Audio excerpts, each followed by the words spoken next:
नमस्कार दोस्तों, text to legal में एक बार फिर से आपका स्वागत करती हूँ। आशा करती हूँ आप सभी लोग खुश होंगे। तो आज की इस वीडियो में हम बात करेंगे 20 न्यू सेक्शंस के बारे में जो कि बीएनएस में नए ऐड किए गए, जो आईपीसी में मिसिंग थे। तो सबसे पहले हम बात करेंगे सेक्शन 1 के सबसेक्शन 2 के बारे में, जो कहते हैं कमेंसमेंट। अब कमेंसमेंट में क्या है, अगर आप आईपीसी उठाएं तो उसमें ये कब से प्रारंभ हुआ था उसकी तारीख मिसिंग है। परंतु अगर आप बीएनएस उठाएंगे तो इसमें सेंट्रल गवर्नमेंट को ये पावर सौंपी गई है कि वो अब इसमें तारीख मेंशन करें कि कब से प्रारंभ हुआ है। सेंट्रल गवर्नमेंट को इसकी पावर सौंपी गई है। नेक्स्ट अब हम बात करते हैं सेक्शन 2 के सबसेक्शन 3 के बारे में, जो कहता है चाइल्ड, जो कि चाइल्ड की डेफिनेशन है जो आईपीसी में कहीं भी आपको नहीं मिलेगी। ये न्यू ऐड हुई है बीएनएस में। सेक्शन 2 के सबसेक्शन 3 में आपको ये मिल जाएगी। इसके अंतर्गत अगर कोई भी पर्सन 18 साल की उम्र से कम है तो वो चाइल्ड की डेफिनेशन में आएगा। अब चलते हैं नेक्स्ट सेक्शन पर। नेक्स्ट है सेक्शन 106 का सबसेक्शन 2, जो कहता है कॉजिंग डेथ बाय नेग्लिजेंस। मतलब लापरवाही से अगर किसी की मृत्यु हो जाती है, आपकी लापरवाही से या किसी अदर पर्सन की लापरवाही से किसी की मृत्यु हो जाती है, तो उसके लिए एक नया सेक्शन बनाया गया है जो कि आईपीसी में मिसिंग था। एंड नेक्स्ट बात करते हैं section 111 what is this, let's talk about this. Section 111 इसमें ऐड किया गया है, जो कि नया सेक्शन है जो आईपीसी में मिसिंग था। इसमें है ऑर्गेनाइज्ड क्राइम। ऑर्गेनाइज्ड क्राइम जो भी क्राइम ऑर्गेनाइज करके किया जाता है, जैसे कि बैंक रॉबरी हो गई, किडनैपिंग हो गई, other unlawful things, unlawful activities जो भी होती हैं, वो अगर ऑर्गेनाइज करके की जाती हैं तो उसके लिए ये 111 सेक्शन बनाया गया है जो कि आईपीसी में मिसिंग था। अब बात करते हैं नेक्स्ट की। इसके बाद चलते हैं सेक्शन 112 पर। ये भी एक नया सेक्शन है जो आईपीसी में मिसिंग था। इसमें है पैटी ऑर्गेनाइज्ड क्राइम।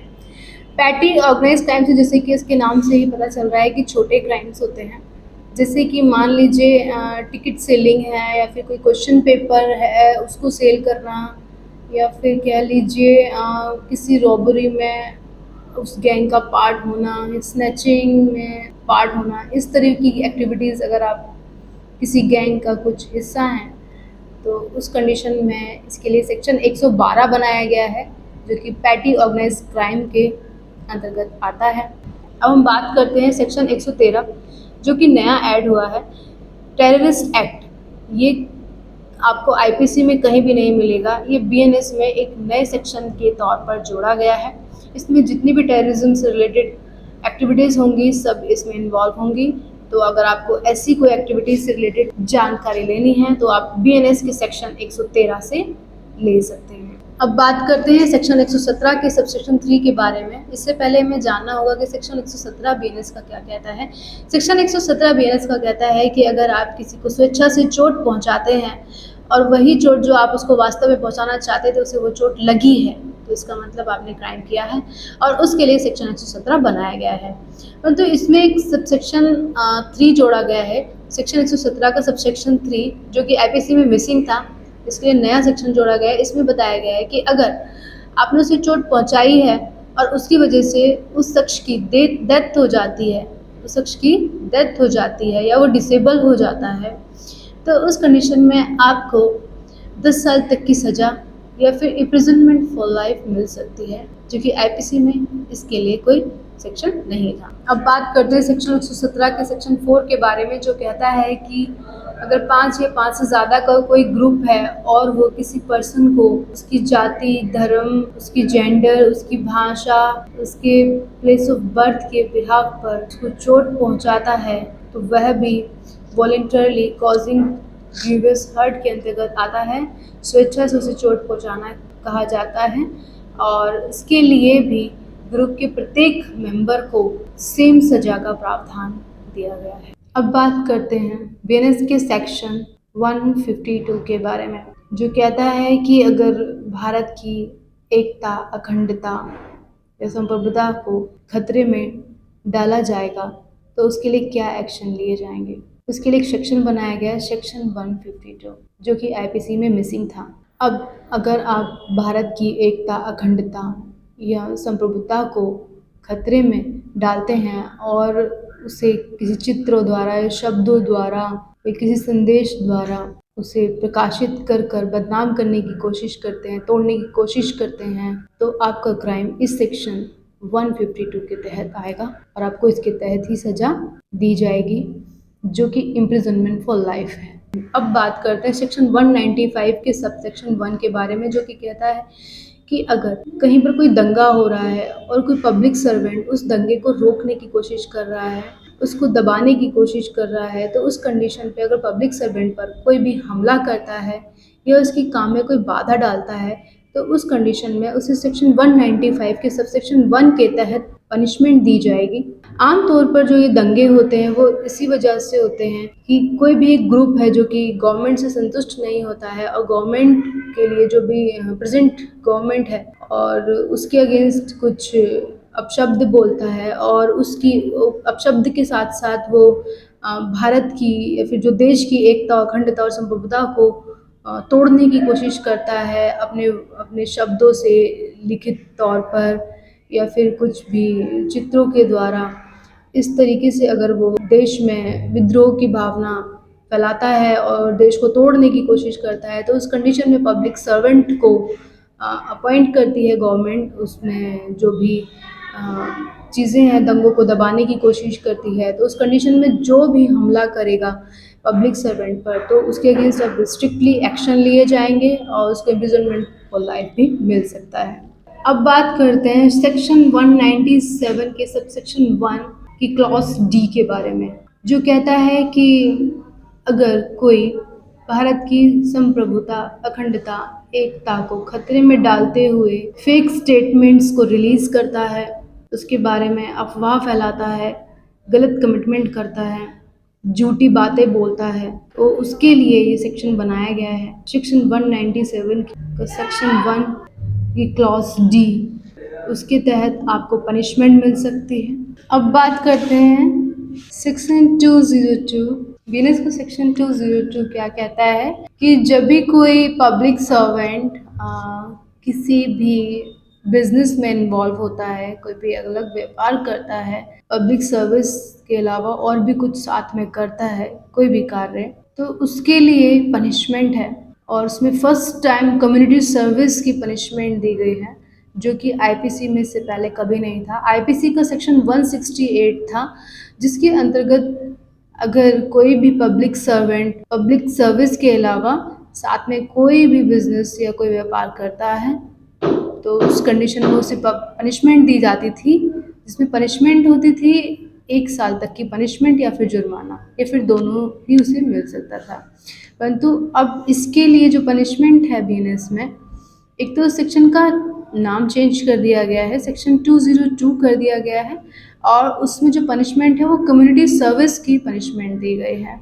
अब बात करते हैं सेक्शन 209 की, जो कि बीएनएस का नया सेक्शन है। इसके अंतर्गत कुछ नया तो नहीं है।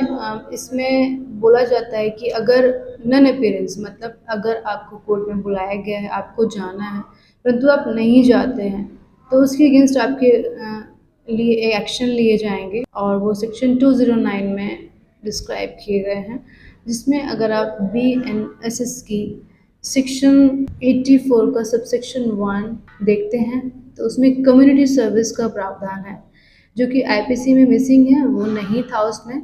आईपीसी में आप सेक्शन 174 ए अगर आप जाते हैं, तो उसमें आपको नन अपीयरेंस के लिए मिल जाएगा। उसमें अगर आप अपीयर नहीं होते थे, तो आईपीसी का सेक्शन 174 ए उसमें लगाया जाता था, जिसकी पनिशमेंट 3 साल तक की सज़ा या फिर फाइन होती थी, जो कि सीआरपीसी में सेक्शन 84 का सबसेक्शन 1 में मेंशन है।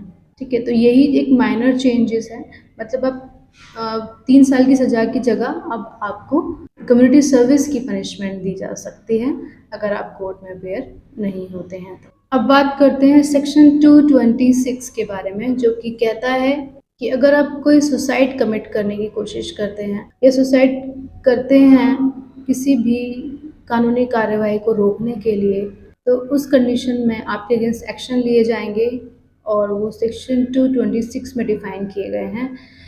इसी किसी भी तरीके की क्राइम के लिए पहले आईपीसी में कोई सेक्शन नहीं था, परंतु अब बीएनएस में इसके लिए भी सेक्शन बन गया है।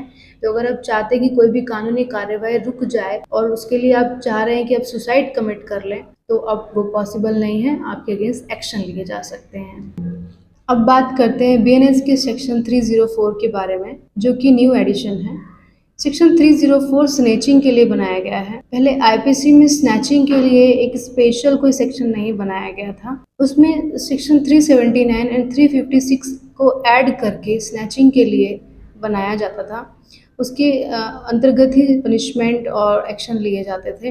तो जो सेक्शन 379 था वो थेफ्ट के लिए था, और 356 के लिए क्रिमिनल फोर्स जो लगाया जाता था, उसको दोनों को ऐड करके स्नैचिंग के लिए एक्शन लिया जाता था।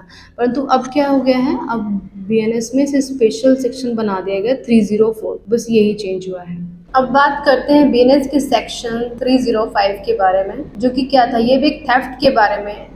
लेकिन थेफ्ट कैसी थेफ्ट? थेफ्ट इन ए ड्वेलिंग हाउस। ये आप आईपीसी में पढ़ चुके हो सेक्शन 380 में, जिसमें चोरी किसी आवास में होना, और या फिर जो भी चीजें आप इस्तेमाल कर रहे हैं अपने आवास के लिए, रहने के लिए, वो टेंट भी हो सकता है, कोई भी बस भी हो सकती है जिसको आप रहने के लिए इस्तेमाल कर रहे हैं, या फिर कोई भी ऐसी चीज़ जिसके जो बिल्डिंग भी हो सकती है, कुछ भी जो आप अपने रहने के लिए इस्तेमाल कर रहे हैं, अगर उसमें चोरी होती है तो उसके अगेंस्ट जो एक्शन लिए जाएंगे उसको क्या कहा जाता है, वो आपको सेक्शन 380 आईपीसी में बताया गया था। पर वो बहुत छोटा था और बहुत कम वर्ड्स में उसे एक्सप्लेन किया गया था, जो कि अब सेक्शन 305 में प्रॉपर एक्सप्लेन किया गया है। उसमें अब रिफ्रेम किया गया है उसको, उसमें प्रॉपर एक हेडिंग दी गई है। उस हेडिंग का नाम दिया गया है theft in A dwelling house, means of transportation और प्लेस ऑफ वर्शिप एटसेट्रा। मतलब इन सब में जैसे भी चोरी होगी उस सब का प्रॉपर एक्सप्लेनेशन दिया गया है, और उसमें सबसेक्शंस बनाए गए हैं, और उसमें बी सी डी ई ये 4 सबसेक्शन न्यू ऐड किए गए हैं। जो पहला सेक्शन है, सेक्शन ए, वो एज इट इज़ उठा लिया गया है सेक्शन 380 आईपीसी की जो सेक्शन था 380, वहाँ से एज इट इज़ उठा लिया गया है, और बाकी 4 न्यू सबसेक्शंस में ऐड ये कर दिए हैं, बी सी डी ई। तो इसके अंतर्गत इसमें अगर आप मान लीजिए कोई भी ट्रांसपोर्ट आप यूज़ कर रहे हैं पैसेंजर को लाने ले जाने के लिए या फिर सामान को लाने ले जाने के लिए, उसकी चोरी होती है तो उसके लिए भी सेक्शन में बताया गया है। और दूसरा, अगर आप किसी सरकारी संपत्ति का भी कोई उल्लंघन करते हैं तो उस कंडीशन में भी यही सेक्शन लगाया जाएगा। और इसके अलावा आपको पता ही है, जो भी आप आवास के लिए यूज़ कर रहे हैं उन सब चीज़ों में जो भी चोरी होती है उसके लिए भी यही सेक्शन लगेगा। और अगर किसी मंदिर में जो भी चोरी होती है, मूर्तियों का चोरी होना, ये सब चीज़ें जो भी हो रहा है वो सब के लिए सेक्शन 305 लगाया जाएगा बीएनएस में। आप एक बार देख सकते हैं आईपीसी की बुक खोलकर, तो उसमें आपको सेक्शन 380 दिख जाएगा, जिसके अंदर आपको समझ ही नहीं आएगा कि मतलब प्रॉपर इसमें थेफ्ट किस चीज़ के लिए माना जाए। तो उसको पूरा एक्सप्लेन कर दिया गया, थोड़ा एनलार्ज कर दिया गया, कुछ सबसेक्शंस में ऐड करके उसे प्रॉपर बनाया गया। आशा करती हूँ आपको ये वीडियो पसंद आ रही होगी। अब हमने काफ़ी सेक्शंस इसमें डिस्कस कर लिए हो, ये वीडियो काफ़ी लंबी होने की वजह से इसकी कुछ सेक्शंस मैं नेक्स्ट वीडियो में शेयर करूँगी आपसे। आप मेरे चैनल पर बने रही हैं और मेरी वीडियोज़ को ज़्यादा से ज़्यादा शेयर करिए, लाइक करिए, और नोटिफिकेशन के लिए बेल आइकन दबाना ना भूलें। और धन्यवाद।